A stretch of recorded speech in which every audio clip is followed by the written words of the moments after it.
go after. I like your new mic, dude. I like it. Does it sound good? And it does. It sounds great. It sounds better than the other one. Do I need to do like Jen and get right here? You can do some ACMR later. Look at this dog, like the saddest dog to ever be on a podcast. What's going on over here? Why are you so sad? Did you get into the CBD oil again? Is that Mark King I see on the screen? Yes, Harry. Good afternoon. Good afternoon. How the hell are you, Mark? It's wonderful. I'm coming at you from beautiful downtown Cleveland. Awesome. Is that where the Rock and Roll Hall of Fame is? That is, and also a little brewery called Great Lakes Brewing Company. Yeah, I've heard of it.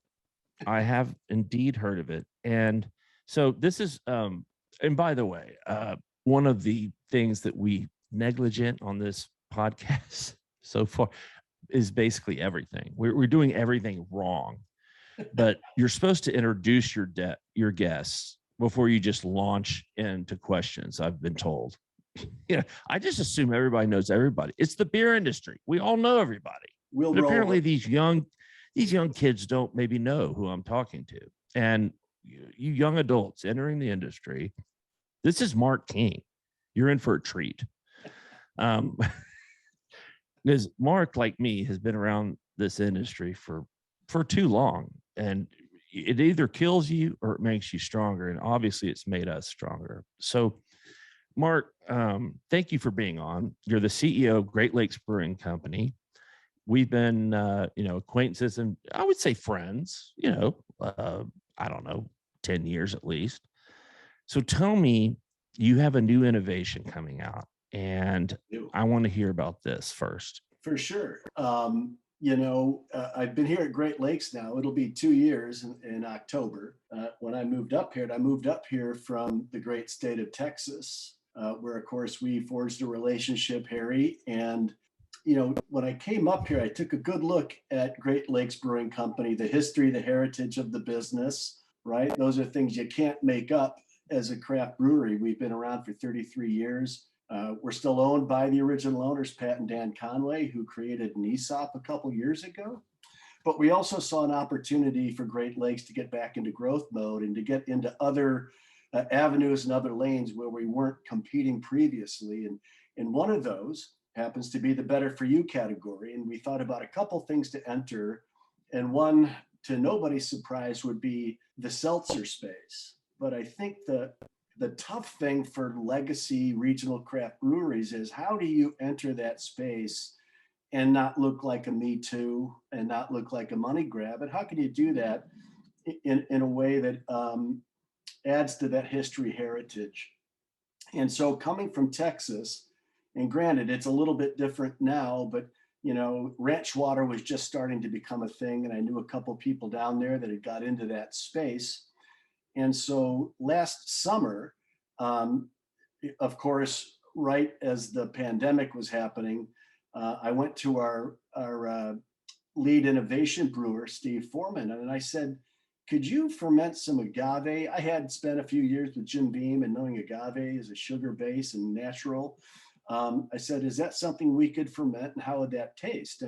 And he put it together. He did a lemon lime, or basically a lime seltzer made with lime puree that we use in one of our brands, Mexican lager, and fermented that with some organic agave, and we put it on tap, and we called it Cleveland Ranch Water.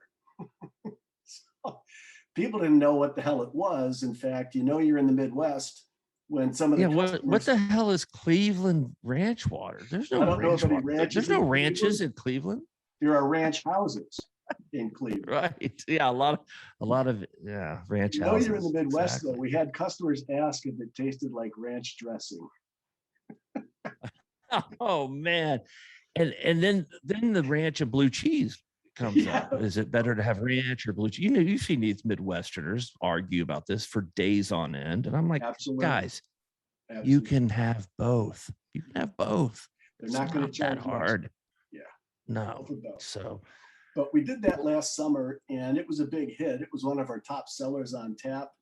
And that gave us a bit of confidence that we could get into the space. And we went into it just trying to say, how can we be different but a little crafty, and how can this help add a halo effect to Great Lakes Brewing Company? And we developed a brand called Agave Twist, which will be in production here in September. We plan to launch just northern Ohio in the first week of October, with agave twist in 4 flavors: a black cherry, a lemon lime, a pineapple, and a blackberry. So we're very excited about those flavors. They're very simple. What I told my brewmaster. Who's your distributor?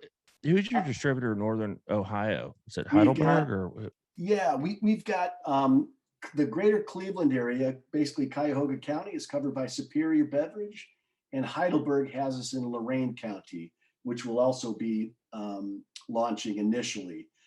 We would have gone wider, but the whole can dilemma has been a little challenging. So, we had to stay within our can allocation. We've done that, but we think we're going to have a lot of support by some great wholesaler partners up here. It will be successful because we are obviously not only the biggest craft brewer in Ohio, but we're also the second largest supplier to our wholesaler Superior in Cleveland. So we know we're going to get great support from those guys, and hopefully create a lot of demand. And hopefully if this can thing, knock on wood, kind of frees up here over the next few months, we'll be able to hit full steam in the spring. Hey, Mark, Jordan Driggers here. Hey, Jordan. Yeah, good to see you again. Yeah, you bet. I was wondering, are y'all the first ranch water up there in Ohio? I know being first to market is really important with that brand because everyone can call themselves ranch water. Yeah, it's a great question. That's a great dilemma among producers, is what does make it a ranch water? And a lot of people are struggling with that.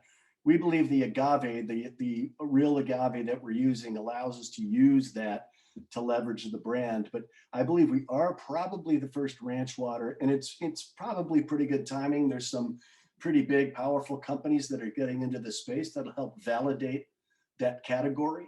So I think our timing is pretty good. But it was actually our wholesalers that made the big push to get the brand out this fall, as opposed to waiting for spring, Jordan, because they said, look, first to market is still very meaningful. Great Lakes has a lot of leverage, as we're not only the biggest, but we're the fastest growing craft brewer in Ohio now. And so we're on a roll. And so we think we're going to get a fair shot at establishing the brand this fall. Sweet. Well, also, is this sort of a one brand, or is this a family that you plan to kind of build off of in the better for you space? That's a great question. We think the name is really versatile, really attractive. We're going to send you guys some artwork a little later on today, because I want to bribe Harry to get me the brew pick in Beer Business Daily. But we think the brand has a lot of legs. Agave Twist, it's fun. And I'll see, when you guys see the branding, we've actually taken our Great Lakes medallion logo, and instead of being black, we've made it white, so that it blends in with the refreshment factor for Agave Twist. 4 flavors originally, but we think the name is very versatile and will allow us to get into some other flavors once we get the product established. And initially, it's just going to be a variety pack, to nobody's surprise, 12-pack package with 4 simple key flavors to get the brand established. Where are you going to price it relative to other similar brands? We thankfully, some of these guys in Ohio have some of the power players in the category have maintained a pretty decent price point in this state. So our aim is to match the big guys and take any sort of objection away from that buyer. We want to establish the brand, get to the floor. And we decided if we're going to do it, we got to go big. And we wanted to really leverage the power that we have as the state's biggest craft brewer. We think we can do that and compete in Ohio. We'll have to take a good peek at other markets. If Meijer in Michigan or Kroger in South Ohio or other chains are really interested and we get off to a really good start, then we can consider some other strategies. But we kind of took a look at a similar brewery in the Midwest being Boulevard, who's had great success with their launch of Quirk. We think there's a lot of similarities in between Cleveland and Kansas City, 30-plus-year-old breweries, quality brand with real ingredients, and you can really, make a statement in your home market. It's another product we launched in the better for you space earlier this year is a low-cal citrus wheat. So when other craft breweries were going down the light IPA lane, we thought there was just too many brands fighting for too little volume there, and decided that we could go toe to toe with the big brewers in the Midwest. And so we decided to kind of go right after Blue Moon Light Sky with the brand called Crushworthy Citrus Wheat, which has been terrific. We actually outsell Light Sky in Cleveland 2-1. We're doing about 70% of their volume in the state of Ohio, and Crushworthy has become not only the #1 craft low-cal option in Ohio, it's #2 in the entire Midwest behind Bell's Lighthearted. And as you know, Bell's is a monster up here in the Midwest. So Sure. we think those are two And great what a brands. what a great name, man. I mean, that is such a right, Jordan. Isn't that a great name for a light wheat beer? I mean, that just the Crushworthy. name itself. I want to crush them. I want to crush about 5 of them right now, even though it's Harry, only Jordan, we'll send you 1:30. guys a link to some of the marketing that we've done locally for Crushworthy. It's really phenomenal. Our marketing team has done a great job to bring that brand to life. So we're actually getting a really nice piece of the better for you business in our home market, which is nice. Harry and I are looking forward to that.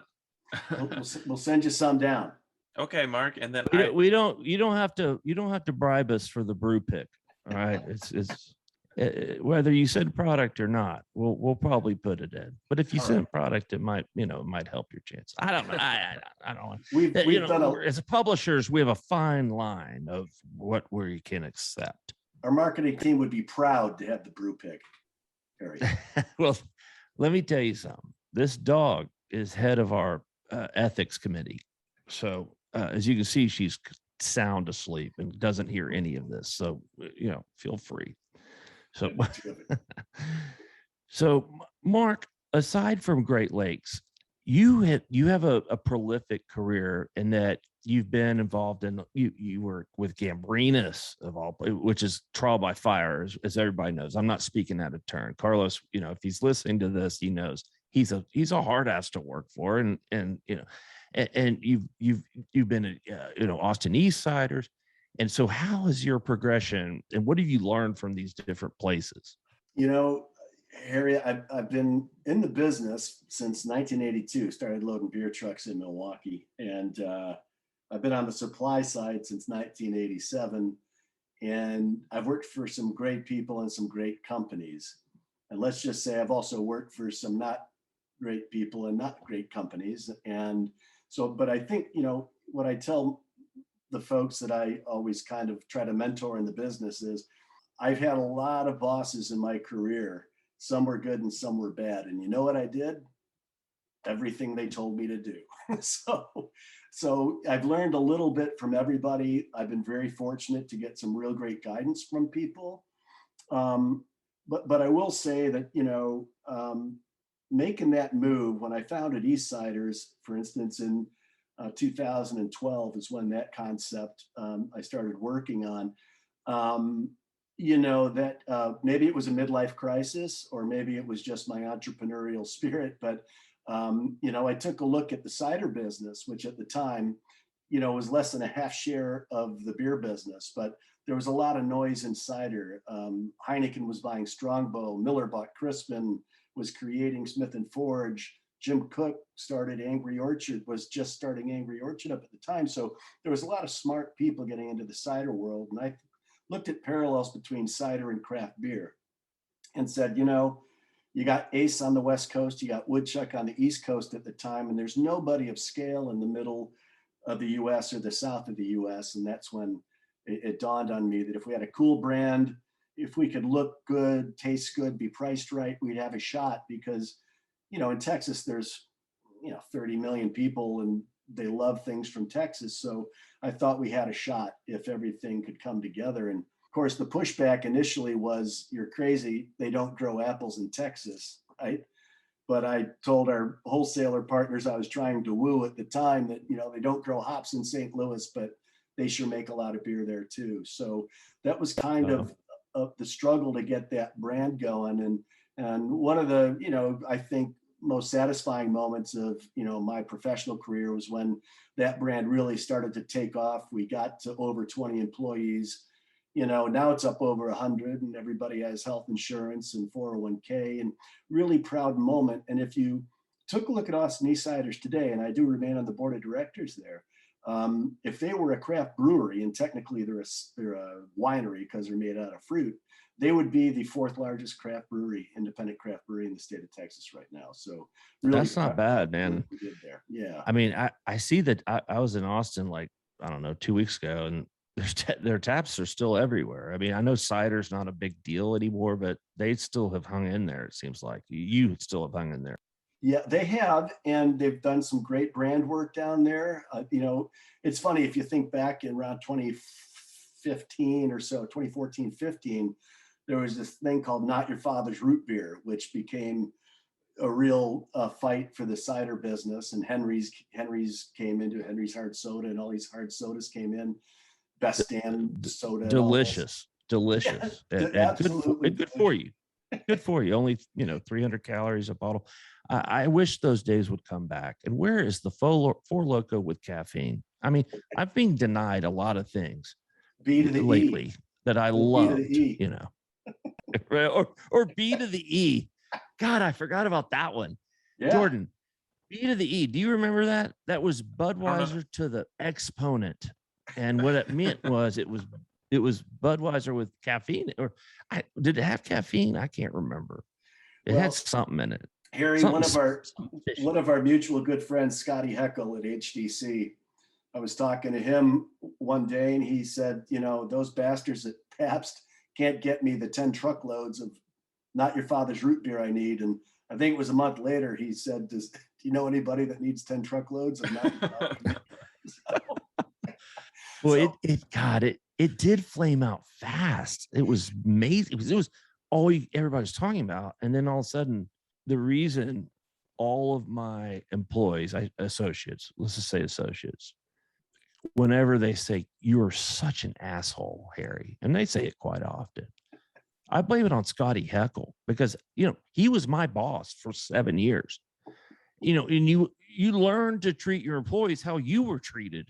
And so my poor Scotty has ruined an entire generation of writers over here. So I'm learning to be a better boss. I'm still at this point. It's the lessons we learned. And by the way, anybody listening, I know where there's some Not Your Father's Root Beer if you need it. All right. It may or may not be in West Houston. Well, and it's probably still good. I mean, it's the deliciousness never goes away, right, Jordan? That's right. And thanks a bunch, Scotty. But hey, Mark, I can't let you go without asking about cans and what type of impact that has had on Great Lakes. I mean, because heading into 2020, y'all are 100% bottles, right? Well, Jordan, I'm really glad you asked, because, of course, seeing the can business explode these days is nerve-wracking because of the can allocations that are going on. But it's a great question. We knew that the way forward was going to be in cans, right? If you look at craft beer in Ohio, for instance, from 2015 to 2019, grew 70%, right? Very healthy craft business. But you had people that were started going, like Brewdog got in, and Rheingeist really started to get a hold and sell a lot of beer. Fatheads did some things. There was some Columbus Brewing Company came back to life, and those guys were all in cans. Great Lakes over that time didn't grow, but we didn't fall off a cliff either. We lost about 4% a year, but we were selling lagers and bottles. And in fact, our most widely distributed products are a porter and an amber lager, and together those entire categories are less than 3% of the craft business. So we knew we had to get into cans and spend a lot of CapEx in a pandemic year, which was really tough to swallow because all that was planned prior to pandemic. But we knew it was the right thing for the health of the company. But we took a look at the business and what it meant. Our wholesalers made a lot of money on our bottle business. Our retailers made a lot of money on the bottle business, but we knew we had to get into cans. And a bit, I don't know if you guys have been to the brewery before, but we are completely landlocked in Ohio City here in downtown Cleveland. So we actually had to build our own warehouse about 20 miles out of town, and our canning line is 20 miles out of town. And so we have to go the extra effort to fill tanker trucks and send them down to our canning facility. But it's worth it. We'd hoped to be in cans last summer, but due to the pandemic and not being able to get parts, our canning line was not operational until mid-October. So we haven't even been in cans in full force for a year now. So this is our first full summer with cans. And so it has certainly helped. But what I think is even more impressive of what we've been able to do this year is we took a look at 5 key initiatives for this year. One is we have to stabilize the legacy brands that were mainly in bottles because they generate a lot of cash. They've been on a big slide for years. We've done that. Those brands are collectively flat this year, even though mainly in bottles. We knew we had to really focus our efforts in the off-premise, right? So we did a packaging refresh to bring the brands to life quite a bit. They used to be all black. Now they're all kind of colorful and fun.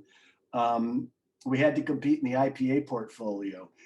We were the 8th largest IPA craft brewer in Ohio last year.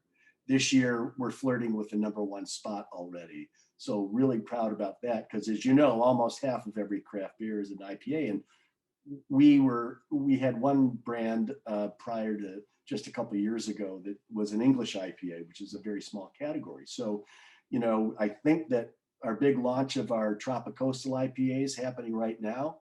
We think we're going to take over that #1 spot in our home state by the end of the year. And cans have been key to that. We also wanted to compete in the better for you category, right? With Agave Twist and Crushworthy that we talked about. And the really odd thing with Great Lakes, and you guys will laugh about this, but our smallest quarter of the year is the second quarter because we have Monster Season, Really? Conway's Irish Ale in Q1, Oktoberfest in Q3, Christmas Ale in Q4, which is a beast. But we didn't sell a whole lot of beer in May, June, and July. So we had to fix that. And obviously that's with cans. And so we created some really neat, refreshing brands, Mexican Lager with Lime, a Lemon Hefeweizen, and Crushworthy, all in cans. And we had a terrific second quarter. In fact, our biggest second quarter in the history of the company due to great brands, refreshing brands in cans. And it was the first time ever in Ohio in recent memory that Great Lakes outsold Leinenkugel over the 4th of July weekend, which of course is their big push. They're a monster. They sell a lot of beer in Ohio. It's the first time Great Lakes as a brewery beat them in the biggest week of the year. So if we can figure out how to continue winning in summer with cans, we're going to have a great, great long run ahead of us with Great Lakes. I mean, it's almost like it's a benefit now that you didn't get into cans before now, because now you kind of have some run room in a part of the year and a segment that you haven't really participated in that everybody else has already participated in. And so wow, I mean, good. I mean, that's and what's that's a amazing, revelation. Harry, is if we're able to stabilize those brands that have been around for 30 years and grow new brands into cans, we're really not taking share away from ourselves, which is what we had done in some years past to that point. And what's really amazing, if you look at the last 13-week data in IRI, Great Lakes has jumped from the number 24 spot to the number 16 spot. So we've jumped 8 spots in food IRI data, which is, as you know, you move 2 notches, you're doing good. We're the only one of the top 25 that is up, and we're up 25%. Most of the others in that top 25 are down double digits. So we've really flipped the script.